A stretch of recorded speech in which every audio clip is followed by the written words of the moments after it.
여러분, 이렇게 최근 전세 사기가 기승을 부리는데요.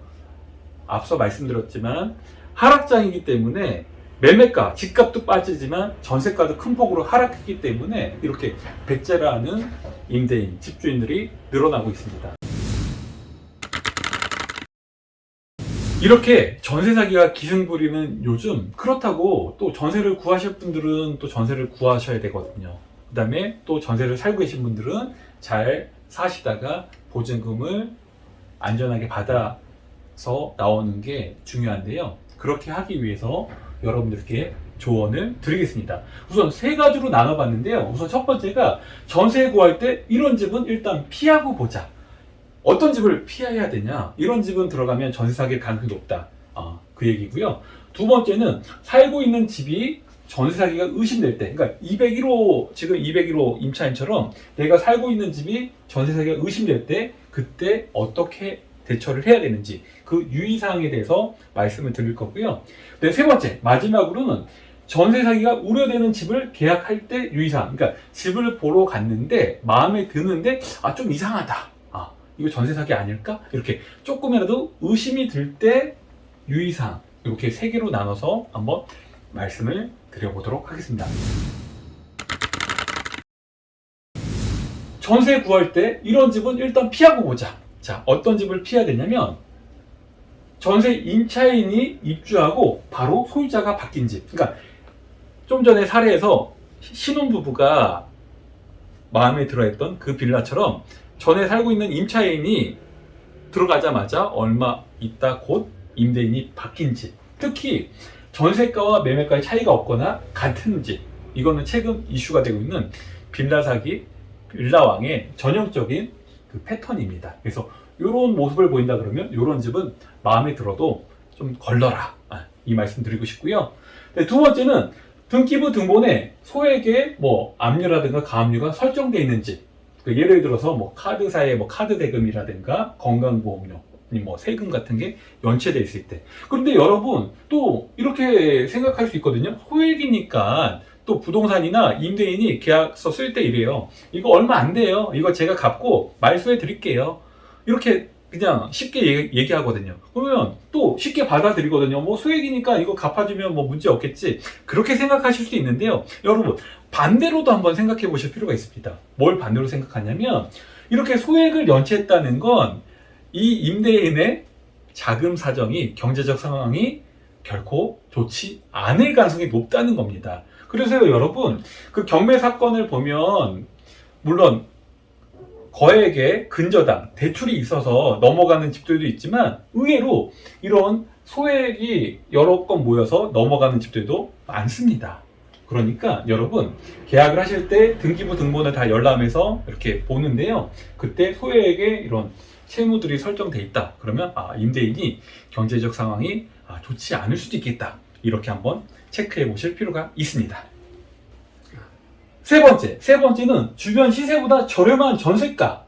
네, 여기서도 한번 오해를 의심을 해보셔야 됩니다. 왜 저렴하게 내놨을까? 그런데 여기에 또 현재 살고 있는 임차인의 보증금보다 확연하게 저렴하게 나왔을 때, 요거까지 되면 더 의심을 해봐야 된다는 거죠. 아까도 말씀드렸듯이 임대인은요, 전세를 놓는 임대인 입장에서는 월세라는 그 경제적 이익을 포기를 하고 임차인의 목돈을, 전세 보증금이라는 목돈을 활용하기 위해서 전세를 놓는 거거든요. 그러면 결코 주변 시세보다 싸게 놓을 이유가 없다. 특별한 하자가 없으면.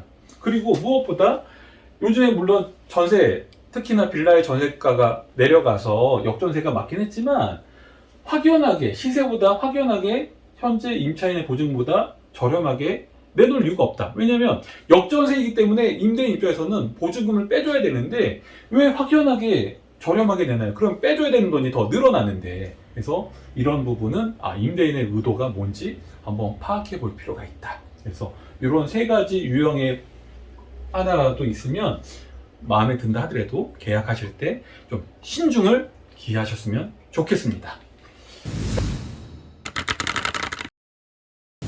그리고 두 번째, 살고 있는 집, 현재 내가 살고 있는 집이 전세 사기가 의심이 될 때 유의사항입니다.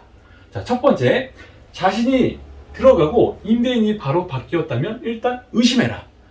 좀 전에 사례도 그랬잖아요. 전세입자가 들어가고 잔금 치르자마자 며칠 있다가 명의자가 바뀌었잖아요.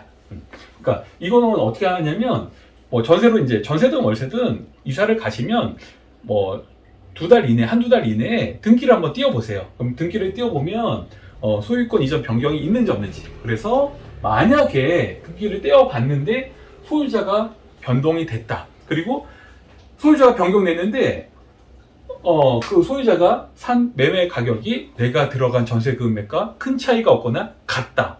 그러면 전세 사기가 굉장히 의심이 되거든요. 그러면 이럴 때는 바로 전세보증보험에 가입을 해라. 만약에 안 했다면 이렇게 등기를 떼어봤는데 소유자가 바뀌었고 소유자가 그 매수한 가격이 내 전세보증금과 큰 차이가 없거나 같다면 바로 전세보증보험에 가입을 해 놓는다. 이게 중요합니다.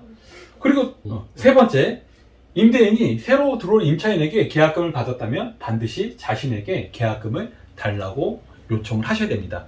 이 얘기가 뭐냐면 좀 전에 사례에서처럼 201호 세입자분 주인한테 전화 받았잖아요. 4월 11일 날 들어올 사람이 있으니까 그때 이사 나가면 된다고. 그러면 계약을 했다는 얘기잖아요. 그러면 임대인한테 이렇게 얘기하는 거예요. 저도 이사 갈지 말아봐야 되니까 보증금, 그 계약금 받으신 거 저한테 주세요. 저한테 주시면 안 되나요? 그렇게 해서 그 계약금을 받아놔야 된다는 거죠. 왜 받아놔야 되냐면 그거예요. 201호가 만약에 지금 새로 들어올 사람한테 그 주인이 받은 계약금 중 일부라도 받아놨다고 하면, 그래서 그 받은 돈 범위 내에서 새로 이사갈 아파트 3천만 원 계약금 걸었잖아요. 그 계약금을 치렀다 그러면 피해를 최소화할 수 있었겠죠. 그리고 근데 당연히 안 좋겠죠. 이 임대인의 목적은 그 계약금 편취가 목적이었기 때문에. 그래도 하여튼 이렇게 의심이 되면 임대인한테 무조건 계약금 받았으면 저한테도 그 계약금 주세요. 그래야 저도 집을 보러 다니니까요. 이렇게 얘기를 하는 게 중요합니다.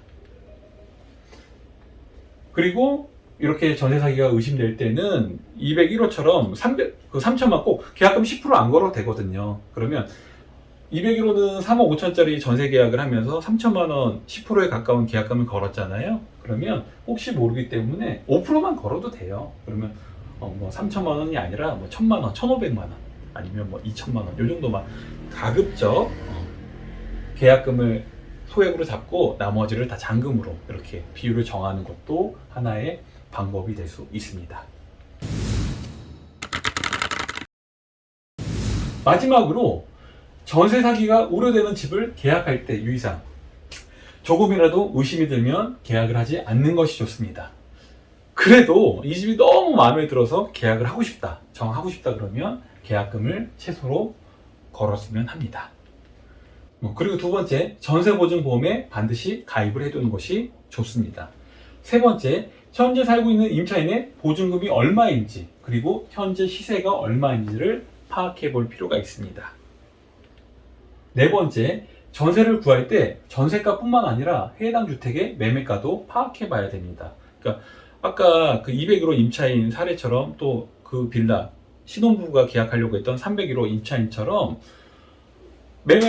그 전세를 구하시는 분들의 특징이 뭐냐면 전세를 본인은 집을 사는 게 아니라 전세를 구하기 때문에 매매가는 전혀 신경 안 쓰고요. 전세가만 오로지 얼마인지 그것만 파악을 하시거든요. 근데 내 소중한 전세보증금을 지키기 위해서는 내 전세보증금 액수도 중요하지만 더 중요한 건 이 집이 매매가가 얼마인지 가치가 얼마인지를 파악하는 게 중요합니다. 쉽지는 않겠지만 마음에 드는 집이 있다 그러면 최소한 그 동네의 빌라 시세라든가 그 빌라 다른 호실의 시세 이런 것들을 좀 종합적으로 파악을 해보실 필요가 있습니다.